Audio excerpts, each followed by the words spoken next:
Good evening, everyone. This is truly an honor for me to be with you guys tonight on Tech Night. When I was reached out to for participating for this evening, it came in through LinkedIn. We use technology to communicate with each other, right?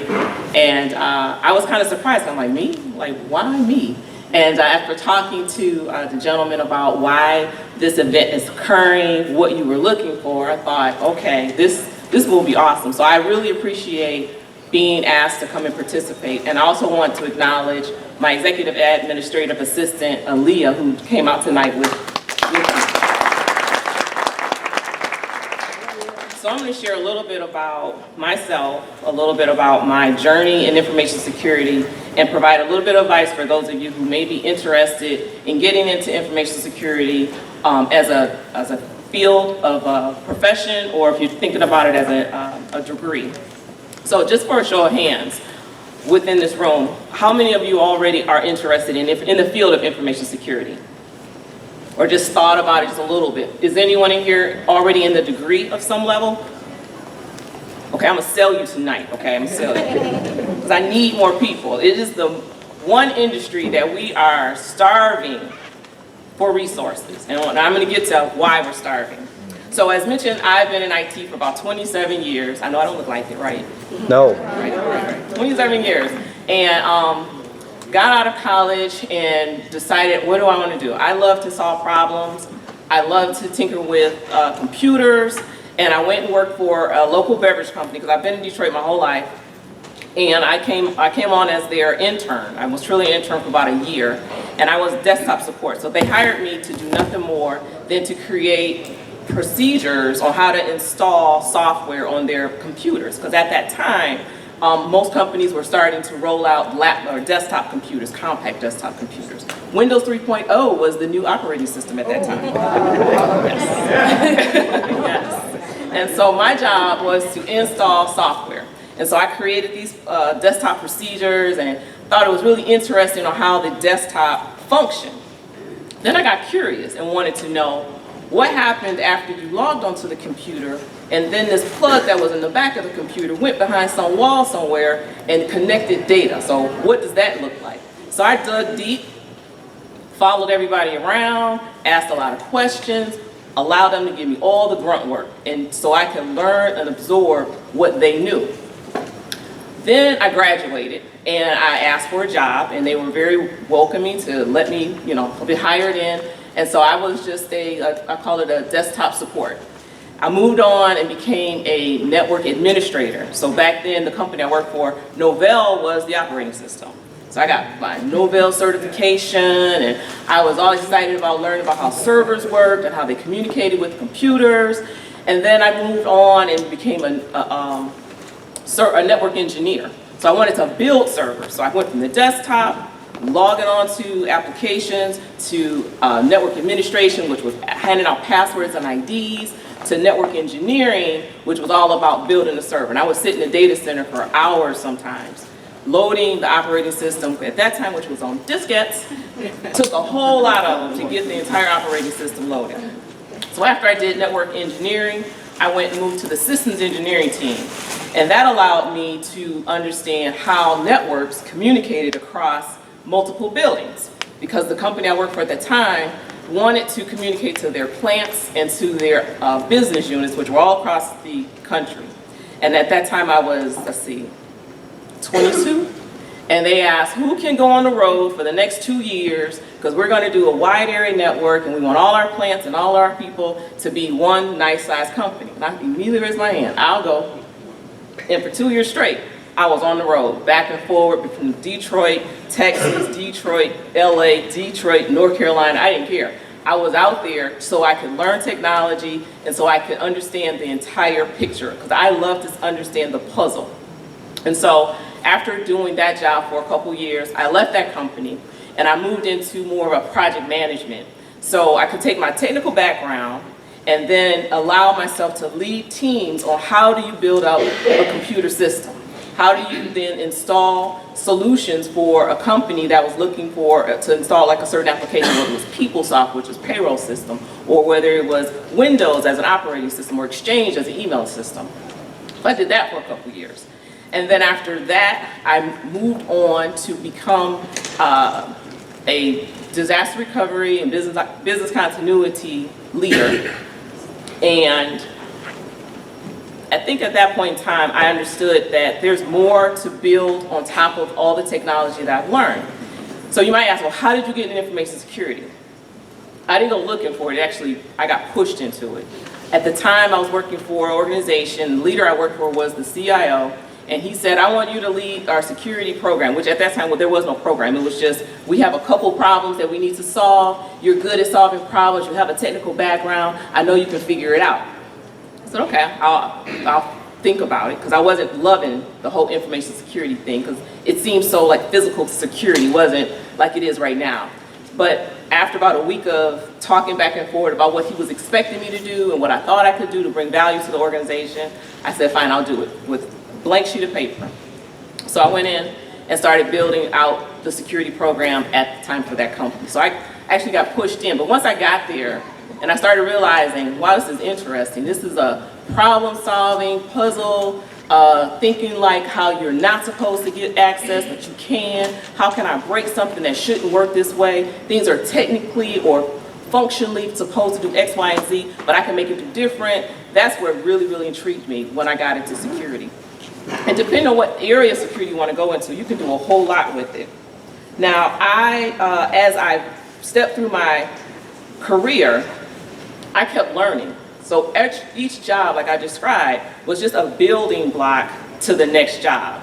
And so when you're in security, or if you're in any career, you always have to take it as a building block for what's next based upon what you learned from the previous job. And taking on the work that maybe nobody else wants to take on, but that's where you really, really learn. Some of the things that I think that keeps me in the security program is being able to work with everybody. This is the one department where you talk to everybody, no matter if it was HR, legal, corporate investigations, it could be accounting. Everybody needed someone from the security department involved in what they did from a business operations to what they were doing technically. And so I like to kind of not be in a cube the whole time. I like to have that interaction with other folks. Some of the certifications I started to invest in myself to get was to help the credibility.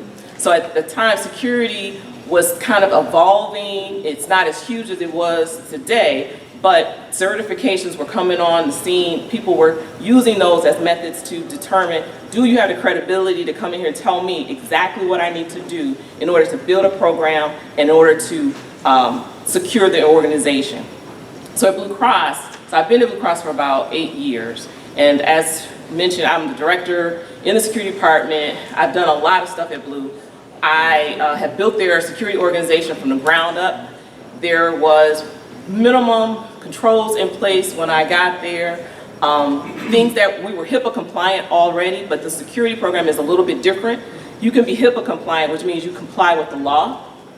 Being secure means that you have the appropriate strengths of controls that are necessary in order to mitigate anyone, which is to stop anyone from gaining access or from circumventing controls that are there to protect the data. So my team and my job is always to protect the brand, period. I have a staff of about, it varies from time to time, but up to 12 to 15 people. It's gone as high as 35 folks. The security operation team, whose job is to watch the wall for the most part. Their job is to understand the activity happening within the wall, understand who's in, who's out, who shouldn't be in, who's not out. There is a team that is I call them the cybersecurity folks. They are truly focused on understanding what behavior is good behavior, what behavior is not good behavior. My other team is the incident response and forensics team. Their job is, if an incident were to occur, to ensure that they are on top of their game, they understand what happened, and can stop or contain whatever issue is potentially causing problems within the organization, and then run forensics to give us the detail as to what happened, when it happened, who did it, and why. Other team I have is application security, network security, and it's pretty much the whole technical side in information security. But I want to convince you guys, if you're not already in the security field, why you should consider getting into security, because there is a huge gap. I love the program. I love being in security because of the exposure and the problem solving and the experience you get with working with technology and people at the same time. It's not just being in a cube, working with numbers and code, which is great, but if your personality or your desire is to have kind of more well-rounded lens in business, security is a great spot because you have to connect with the business. You got to know business problems that technology can solve, and then how security can lay on top of it to give customers, members, the confidence that their information has been protected. So quick question, how many in here has had their account, whether it's Yahoo, Gmail, whatever, exposed or compromised? Right. How many have had an account, like a financial account with your bank? Right. It's common, and it is going to get worse. And because of that, the reason why it's going to get worse is because cybersecurity and cybercrime is all about the money. Money, money, money, money, money. Years ago, maybe 20 years ago, cybercrime wasn't as prevalent because it was more about defacing a company's website or shutting the machine down so people couldn't log onto that company's website. And as time, those particular type of hackers were not as sophisticated as they are today. They were using scripts and things that people could kind of look up real quick and use it as a way to stop you from just gaining access to a website. Now, way more sophisticated. We're talking nation-state attacks, meaning China, Russia are looking at nothing more than how can I obtain access into a corporation's network to gain access to data that they could sell on the black market. That's their goal, money. So, quick question. On the black market, they sell social security numbers, they sell healthcare records, financial records. Can anybody guess what a social security number is worth on the black market? And this is just your social security number for identity theft. 50,000? $1. $1. It is worth $1. Wow. $1. That's $1. To get your name and address, maybe $2. To get a financial record, $10 to $15. To get your health record, $50 a record. To get your financial health record and financial health and personal information, $1,500 a record. The reason why healthcare records are so high priced is because you can't change your health record. Your bank, if they see abnormal behavior, they shut you down immediately, right? That happens to me all the time. I'm in a store, and then if I go to another store that they know that's not familiar with me, they'll shut it down and I have to call.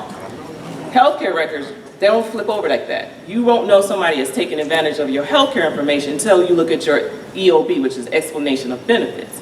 So healthcare and security is a really hot market because we don't get a do-over when your records are exposed. We get one time. So that is important. So if you're looking at security, you also look at what industry to go into. Those two is where I want to sell you guys on being in security and being in healthcare, because that's where I'm from. All right, so jobs and security. The Forbes record says that there are 1 million cybersecurity job openings right now. Right now, 1 million. This is globally. And I know that is real because I have open positions right now that I have not been able to fill. I do interviews and I look for people, and what we're looking for are not just folks that are reading about security. We need people who are skilled, who have gotten a certification, they have some foundational degree, and we will work, we will coach, and we will train. But the interest is just not there. There's just not a lot of people, which is surprising, and I'm not sure why, but we've been looking at what can we do to increase the interest in security so that we get more people through the pipeline so that the positions that I even have, one day I'm not going to be there. Somebody else has to replace me. Who is going to be that person? And so that's why those jobs are out there. If you have a computer science degree, that's great, or anything relative is good. A certification, of course, is great. Certifications bring the credibility that you understand a textbook version of security. And as long as you have that basic understanding, the life or real life version of that gets applied when you come into a job. And everybody knows that you don't have to know everything coming in the door. You can make mistakes. There's a team there always to support each other, but you need some foundational understanding, and that's where those certifications truly shine for you. Now, salary. Somebody has, I've always get asked the question, well, how much you make in security? We keep hearing that you can make a lot of money. Depends what you think is a lot of money, right? It ranges. It ranges by location, where you are, what markets you're in. You know, Michigan, are you in California, are you in Florida, are you in Atlanta? That makes a difference. It makes a difference between how many years have you worked in the industry itself and what type of role you have within security. And I'll talk about that a little bit too. And if you have a degree or certification. But on the low end, it's about $51,000. On the highest end that I've seen, it's about $330,000 a year. It's a big range, but it's a lot of there are a lot of different jobs within that range too. And then from a men to women ratio, there's a huge gap. So for every female that's in the industry and security, there's 10 guys. Wow. 10, right? And that's a huge gap. I've worked in IT for a very long time, and I don't think there's been but one time I've had more than one female on my team. Even today, I think I only have 2.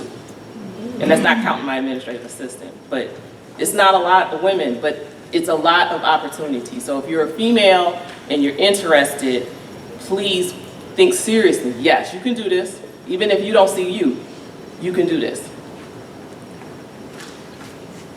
The other thing I want to talk about is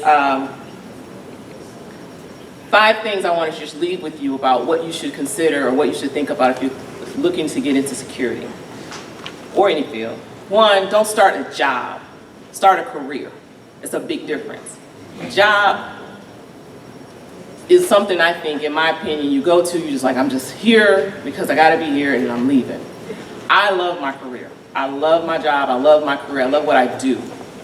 It does not stop at 5 o'clock. Aaliyah will tell you, I will text her at 11 o'clock at night, like, we got to get this going tomorrow morning. It is an ongoing thing. I kind of live and breathe in the whole security space because it doesn't stop. Security runs 24/7 for us. Now, I don't have to be on the keyboard, but as the leader, I got to be strategic about what's my next step, what's my next move, who are the players I need to include. How do I make sure I bring the right people to the table to give them a vision that we can actually execute and be successful? Because I report to executive leadership, and they report to the board of directors, and they want to have answers about what is the company doing to ensure our members' data is always protected. And it doesn't matter if you're at healthcare, you're in a financial industry, you're at Kmart. They all have security programs that they have to have a team that's their focus and that's their job.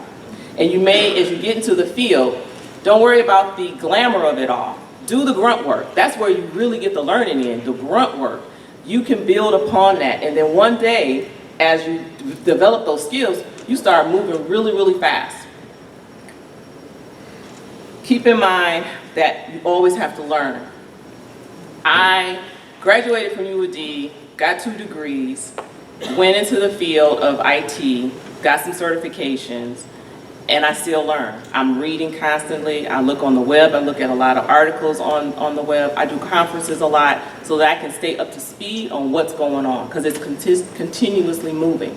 The hot thing coming up in security, outside of ransomware, which is malware that gets into your computer and encrypts it, and they send you an email saying that in order to unlock your machine, you got to have a decryption key and all that. You got to pay them.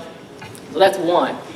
The next thing coming around the corner in the next 5 to 7 years maybe is what I'm sure you've all heard, the Internet of Things. So when we have these devices, everybody is really excited about everything that connects to the internet. And it is exciting. You got Fitbits that'll tell you what your heart rate is and how many steps you walk. You have, of course, your cell phone. You have a coffee machine that you can program via the internet to turn on. You can have a refrigerator to plug into the internet to tell you out of milk. Eventually, there's going to be so many devices plugged into the web that from a security lens, you have to think through now, how can somebody take advantage of these items and do something bad with it?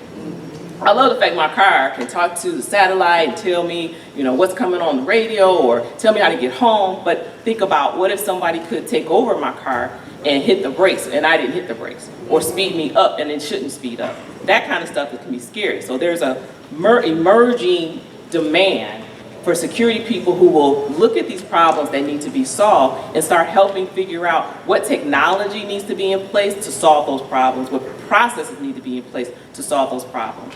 And that is exciting, because that's an industry that has not yet even been tapped, but it's coming, which is why there's such a concern about professionals in the security industry not being there. But we have all of this technology that's moving so fast and not enough people to get in front of it. So keep learning. Just keep your mind in some sort of book or journal or group.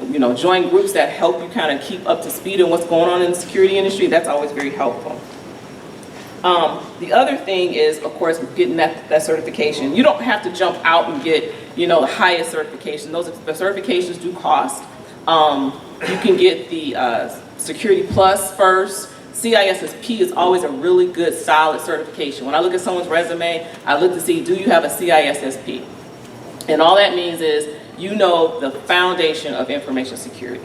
May not specialize in application security or network security, but pretty much across the board, what are the key fundamental domains that you need to be aware of as you are thinking through solving application problems, device problems, coding problems, things like that. The other point I wanted to make is the market's ready. You need to stay prepared, always. Just stay prepared. I never know what opportunities might present itself, but to me, opportunity is just being prepared when the moment is right.